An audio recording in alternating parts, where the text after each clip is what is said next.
एक समय की बात है। सुंदरपुर नाम का एक सुंदर सा गांव हुआ करता था। गांव में दो भाई रहा करते थे, किशनलाल और सोहनलाल। किशनलाल बहुत ही धनवान व्यक्ति था। उसके पास धन दौलत की कोई कमी नहीं थी और उधर उसका छोटा भाई सोहन बहुत ही गरीब व्यक्ति था। सोहन दिन भर अपने छोटे से खेत में मजदूरी करके अपने घर का गुजारा किया करता था। दोनों के माता पिता का देहांत हो गया था। माता पिता के गुजर जाने के बाद किशनलाल ने बड़े ही चालाकी से सारा धन और सारी दौलत हड़प ली और सोहन को छोटी सी जमीन दे दी ताकि वह अपना गुजर बसर कर सके। लेकिन किशनलाल इतना सारा धन पाकर भी खुश नहीं था। उसके मन के कोने कोने में धन की चाह भरी हुई थी। उसके पास जितना ही धन था उसे उतना ही कम दिखाई पड़ता था और उसकी नजर अब अपने छोटे भाई सोहन की जमीन पर थी। किशनलाल किसी भी तरह अपने छोटे भाई सोहन की जमीन हड़पने की फिराक में था, क्योंकि सोहन की जमीन बहुत ही ज्यादा उपजाऊ थी। उसमें अच्छी खासी फसल बिना खाद या फिर बिना कुछ ज्यादा मेहनत के ही हो जाती थी। जमीन से उपजा फसल से सोहन के घर का गुजारा और उसके बेटे की पढ़ाई लिखाई अच्छी खासी चल जाती थी और उन्हें किसी चीज की कमी नहीं होती थी। सोहन उसी जमीन के बल पर अपने बेटे को शहर में पढ़ा रहा था। अरे सोहन, कैसे हो भाई? मैंने सुना है कि तुम अपने बेटे को शहर में पढ़ा रहे हो और इतनी थोड़ी सी जमीन में खेती कर रहे हो। बताओ, इतनी कम जमीन में खेती करके भला तुम अपने बेटे को कैसे पढ़ा पाओगे? उसके खर्चे के लिए भला पैसे कैसे जोड़ पाओगे? क्या तुमने यह सोचा है? अभी शहर में कितने खर्चे रहते हैं? वह तो है भैया, आप बात तो ठीक ही कह रहे हो, पर मैं कोई ना कोई इंतजाम तो कर ही लूंगा। अगर कोई इंतजाम नहीं हो पाया तो मैं सरकारी लोन ले लूंगा, लेकिन मैं अपने बेटे को पढ़ा लिखा कर बहुत बड़ा आदमी बनाऊंगा। उसे मैं अपनी तरह मजदूर नहीं बनने दूंगा, ताकि मेरी तरह उसको दर दर की ठोकरें खानी ना पड़े। अरे मेरे छोटे भाई सोहन, कैसी बातें कर रहा है तू? मेरे होते हुए कहीं और जाकर पैसे क्यों मांगेगा और क्यों लोन लेगा? अभी तुम्हारा बड़ा भाई किशनलाल जिंदा है और जब तक मैं जिंदा हूँ मेरे होते हुए ऐसा कभी नहीं होगा कि तू कहीं और जाकर पैसे मांगे। आखिर मैं तुम्हारे कब काम आऊंगा? भैया, आप क्या कहना चाहते हो? मैं कुछ समझ नहीं पा रहा हूँ। मैं तो बस इतना चाहता हूँ कि तुम अपने बेटे की पढ़ाई के लिए पैसे मेरे होते हुए किसी और से क्यों मांगोगे? भला मैं तुम्हारे साथ कब काम आऊंगा? भला मेरे होते हुए तुम किसी और से पैसे मांगोगे? क्या तुम मुझे अपना बड़ा भाई नहीं समझते हो? आखिर मैं तुम्हारा बड़ा भाई हूँ। मैं तुम्हारी मदद करूंगा, मैं दूंगा तुम्हें पैसे। सुनिए भैया, मैंने आज तक कभी आपसे या किसी भी गांव वालों से किसी भी तरह का उधार नहीं मांगा है, तो अब मैं उधार कैसे ले सकता हूँ? अरे नहीं नहीं, कोई बात नहीं। तुम मेरे छोटे भाई हो, तुम मुझसे पैसे ले सकते हो और बदले में तुम अपनी इस जमीन को मेरे पास गिरवी रख देना, जिस तरह बाकी गांव वाले अपनी जमीन मेरे पास गिरवी रखते हैं। आप मुझे माफ कर देना, मैं आपको यह खेत नहीं दे सकता हूँ और मुझे पूरा विश्वास है कि मैं इसी खेत से एक दिन अपने बेटे विजय को पढ़ा लिखा कर एक बड़ा आदमी बना दूंगा। मुझे माफ कर देना भैया, मैं आपके पास अपना खेत गिरवी नहीं रख सकता।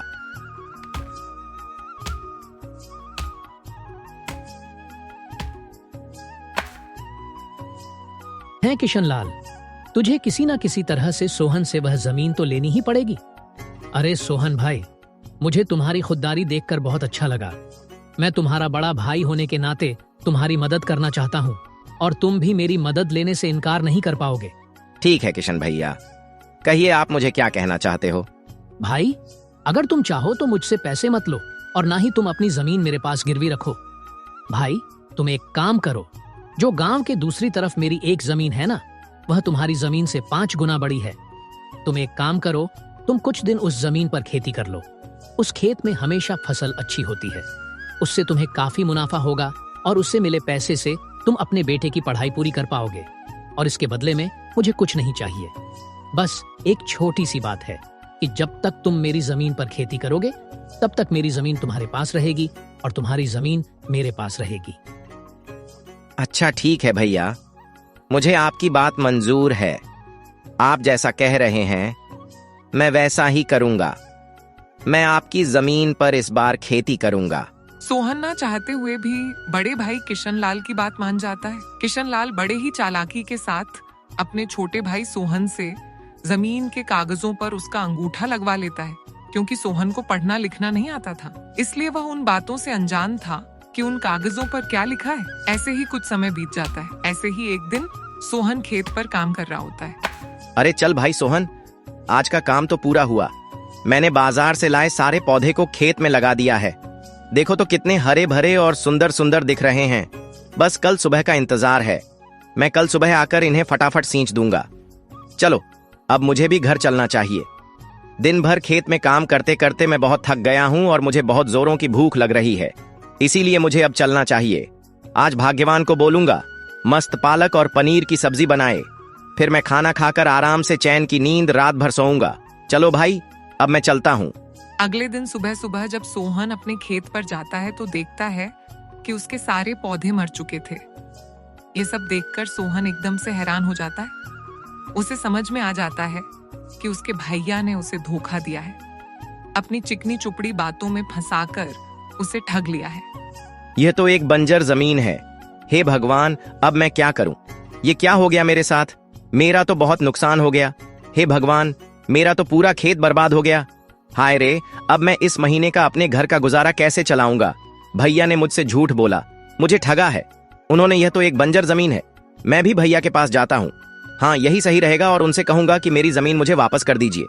सोहन मन ही मन बहुत ज्यादा दुखी हो जाता है और अपने दुखी मन को लेकर अपने बड़े भैया किशन लाल के घर चला जाता है। उसके मन में हजारों सवाल घूम रहे थे। बड़े भैया सुनिए, आपकी जमीन मेरे किसी काम की नहीं है। वह जमीन एक बंजर जमीन है, इसलिए आप कृपा करके मेरी जमीन मुझे वापस लौटा दीजिए। अभी तक मेरा उस जमीन पर बहुत सारा नुकसान हो चुका है। क्या रे सोहन, यह तू क्या कह रहा है? और पहले तू यह बता कि तू किससे पूछकर अंदर आया? और तुम यह मत भूलो कि तुमने अपनी मर्जी से इन कागजों पर अंगूठा लगाया था और उन कागजों में साफ साफ लिखा था कि तुम्हारी जमीन मेरी है, और वह भी तुम्हारी मर्जी से। हम दोनों ने अपनी जमीन अदला बदली कर ली है। अब तुम्हारा इस जमीन पर कोई अधिकार नहीं है। अब वह जमीन सिर्फ मेरी है। इसलिए खैरियत चाहते हो तो तुम यहाँ से चले जाओ और जाकर अपने उस बंजर जमीन पर खेती करो। चल निकल अब यहाँ से, और दोबारा यहाँ आया और जमीन लेने की बात कहीं तो तुम पर मैं पुलिस केस कर दूंगा। सारे कागजात पर सोहन का अंगूठा लगने के कारण सोहन कुछ नहीं कर पाया और मायूस होकर घर लौट आया। सोहन मन ही मन बहुत ही ज्यादा दुखी था। ऐसे ही दिन बीतने लगते हैं और एक दिन विजय अपने पिताजी के पास पढ़ाई की फीस के लिए फोन करता है। पिताजी, महीना पूरा हो गया है, फीस देने का समय आ गया है, इसलिए मेरी फीस भिजवा दीजिएगा। बेटा, मुझे माफ कर दो। अभी घर में कुछ समस्या आ गई है, इसलिए मैं तुम्हारी फीस अभी नहीं भेज सकता हूँ। मैं क्या करूँ? अभी घर की स्थिति बहुत ही खराब हो गई है। घर का गुजारा चलाना ही बहुत मुश्किल हो गया है। मुझे माफ कर देना बेटा। मैं अब तुम्हारी पढ़ाई के लिए पैसे की व्यवस्था कहाँ से करूँ? मुझे कुछ भी समझ में नहीं आ रहा है कि मैं तुम्हारी आगे की पढ़ाई कैसे करवाऊँ। मेरे पास तो अब कुछ भी आय का स्रोत ही नहीं है। पर विजय के बार बार पूछने पर सोहन सारी बात अपने बेटे को बता देता है। वह अपने बेटे को इस बात की जानकारी नहीं देना चाहता था, क्योंकि वह घर की परेशानी बेटे को बताकर उसे परेशान नहीं करना चाहता था। पढ़ाई की फीस समय पर न मिलने के कारण विजय को अपनी पढ़ाई बीच में ही छोड़नी पड़ती है। अच्छा ठीक है पिताजी, मैं कल ही गांव आता हूँ। देखते हैं मिलकर क्या कर सकते हैं। आप चिंता न करें, मैं कल ही आ रहा हूँ। अरे वाह भाई वाह, आहा, गांव की शुद्ध हवा और यह गांव का वातावरण, मजा ही आ गया। शहर में तो सिर्फ प्रदूषण ही प्रदूषण है। गांव का कितना शुद्ध वातावरण है भाई। अरे ओ भाई, हो भैया, सुंदरपुर चलिए। घर पहुंचने के बाद सोहन विजय को सारी सच्चाई बता देता है कि किस तरह किशन लाल ने उसकी जमीन हड़प ली। अच्छा तो ये बात है, चाचा को तो मजा चखाना ही होगा। पिताजी, मेरे पास एक तरकीब है, मैं जैसा कहता हूँ वैसा ही करिए। विजय सारी तरकीब अपने पिताजी को बताता है। फिर दोनों बाप बेटे रात होने तक का इंतजार करने लगते हैं। रात के 12 बज चुके थे। उस समय सारे गांव वाले सो रहे होते हैं। तभी दोनों बाप बेटे एक एक घड़ा लेकर अपने घर से बाहर निकलते हैं और अपने खेत की ओर चल देते हैं। खेत पर जाकर दोनों बाप बेटे जगह जगह जमीन खोदकर दोनों घड़ों को मिट्टी के अंदर दबा देते हैं। अगले दिन पूरे गांव में यह बात फैल जाती है कि खेती करने के दौरान सोहन को उसके खेत में 2 सोने से भरे हुए घड़े मिले हैं। गांव के हर कोने में सिर्फ सोहन की ही चर्चा हो रही होती है। जिसे भी देखो सोहन की ही बातें कर रहा होता। अरे भाइयों, क्या तुमने सुना? आज सोहन के खेत से 2 सोने से भरा घड़ा निकला है। अरे हाँ भाई, मैं तो देखने भी गया था, सच में 2 सोने से भरे घड़े निकले हैं। सोहन की तो किस्मत चमक गई, अब उसके गरीबी के दिन दूर हो गए। भाई, मुझे तो अपने कानों पर विश्वास ही नहीं हो रहा है।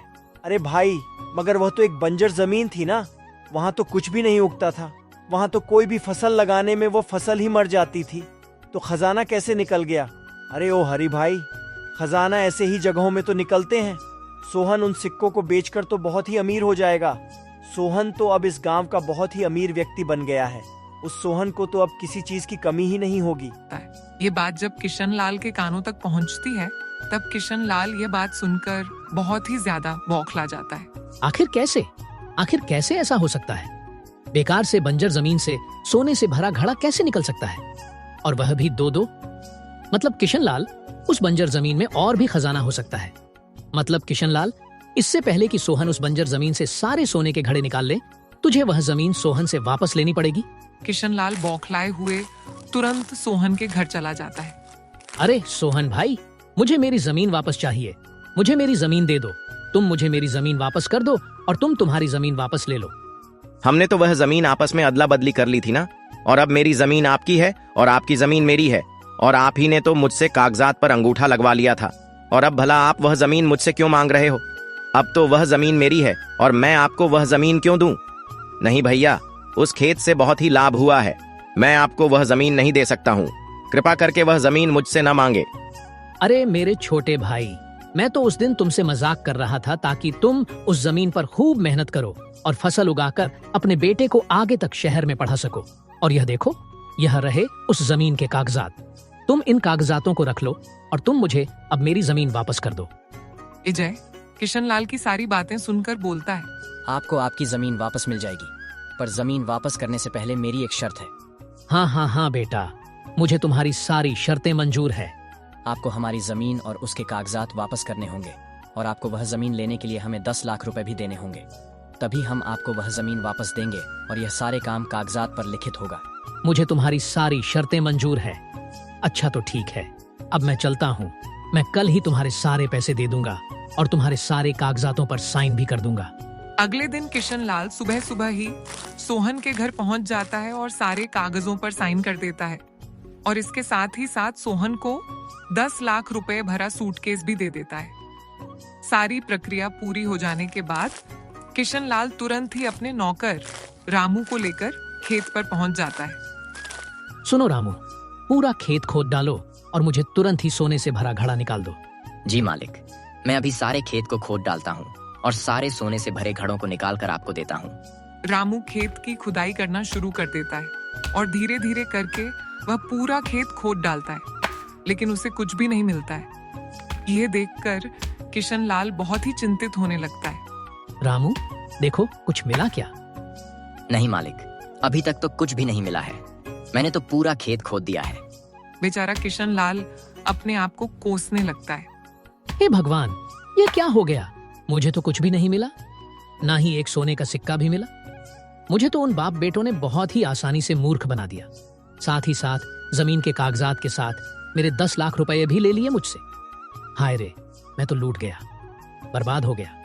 मैंने सोहन के साथ बुरा किया, इसलिए मेरे साथ बहुत बुरा हो गया। अब मैं क्या करूं? सोहन ने दोनों घड़ों में नकली सोने का सिक्का डाला हुआ था, जो वह शहर से लाया था। अगर हमारी कहानी आपको अच्छी लगती है तो वीडियो को लाइक और चैनल को सब्सक्राइब करके एक प्यारा सा कमेंट करना ना भूले।